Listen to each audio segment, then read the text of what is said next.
కోనసీమ జిల్లా అంకంపాలెం లైన్మెన్ నారాయణ ప్రసాద్ పై దాడి కలకలం రేపింది. రామారావు చౌదరి అనే వ్యక్తి తన ఫోన్ కు స్పందించలేదని లైన్మెన్ పై దాడికి పాల్పడ్డారు. ఈ క్రమంలో క్షతగాత్రుడైన లైన్మెన్ ను ఆసుపత్రికి తరలించారు. అనంతరం చికిత్స అందించిన వైద్యులు ఆయన పరిస్థితి నిలకడగా ఉందని తెలిపారు. ఇక రామారావును ఆత్రేయపురం పోలీసులు అదుపులోకి తీసుకున్నారు.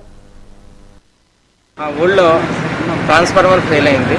రాత్రి ఫెయిల్ అయితే ఆల్టర్నేటివ్ సప్లై ఇస్తారండి. పొద్దుటే ట్రాన్స్ఫార్మర్ మార్చే క్రమంలో సప్లై ఆఫ్ చేయడం జరిగింది. ఆ సప్లై ఆఫ్ చేసినప్పుడు ఆ కన్జ్యూమర్ ఫోన్ చేసి సప్లై ఎందుకు ఆఫ్ చేసామని చెప్పి అడగడం జరిగింది. దానికి ఇలా ట్రాన్స్ఫార్మర్ పోయింది, దానివల్ల సప్లై ఆఫ్ చేసి పనిచేస్తున్నాం అంటే అతను ఇమీడియట్గా నాకు సప్లై కావాలని చెప్పి అడిగాడు. అంటే ఆల్రెడీ మీకు సప్లై ఉంది కదండి, అతని ఏరియా కాదండి ఇది జరిగింది. కానీ మీకు సప్లై ఉంది కదా, ఇక్కడ దగ్గర ట్రాన్స్ఫార్మర్ ఆఫ్ చేస్తే 60-70 మందికి కరెంట్ లేదు, ఇది కంప్లీట్ చేసుకుని మీ ఇండివిజువల్ కంప్లైంట్ నేను వచ్చి చేసి పెడతానంటే అతను చాలా వర్ష పదజాలంతో అసహ్యకరంగా మాట్లాడుతూ ఇమీడియట్గా ఇప్పుడు రమ్మని చెప్పి ఫోన్ చేయడం జరిగింది. లేదంటే ఇది కంప్లీట్ అయిన తర్వాత మీకు సాయంకాలం వచ్చి మీ కంప్లైంట్ నేను చేస్తాను అని చెప్పడం జరిగింది. ఆ విషయం ఆయన ఆ కన్జ్యూమర్ ఉపయోగించుకున్నాడు ఏంటో మనకు తెలియదు.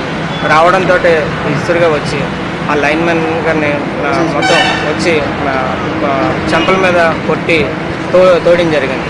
ఈ తోసిన వెంటనే కింద పడిపోయిన వెంటనే మళ్ళీ పైకి లేచి అతను మెడని పట్టుకుని నులు తిప్పేసినట్టుగా అక్కడ ఉన్న ప్రత్యక్ష సాక్షులు చెప్పారండి.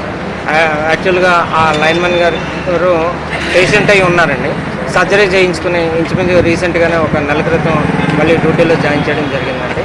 ఆయనకి ఆల్రెడీ మోకాల ఆపరేషన్, స్పాండిలైటిస్ కంప్లైంట్ ఇబ్బందులు ఉన్నాయి.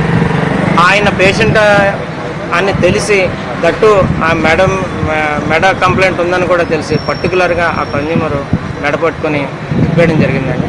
ఆయన వెంటనే అపస్మారకంగా స్లిప్కి వెళ్ళిపోవడం వల్ల ఊళ్ళో ప్రెసిడెంట్ గారు ఇమీడియట్గా ఆయన్ని పర్దు నరసరావు గారు ఆయన కారులో వేయించుకుని తీసుకొస్తుంటే దారిలో ఆయన రోకోల్పోయి నోట్లో నుంచి గొరకొచ్చి నొరగది వచ్చేస్తుంటే వెంటనే ఆయన సిపిఆర్ చేయడం జరిగిందండి.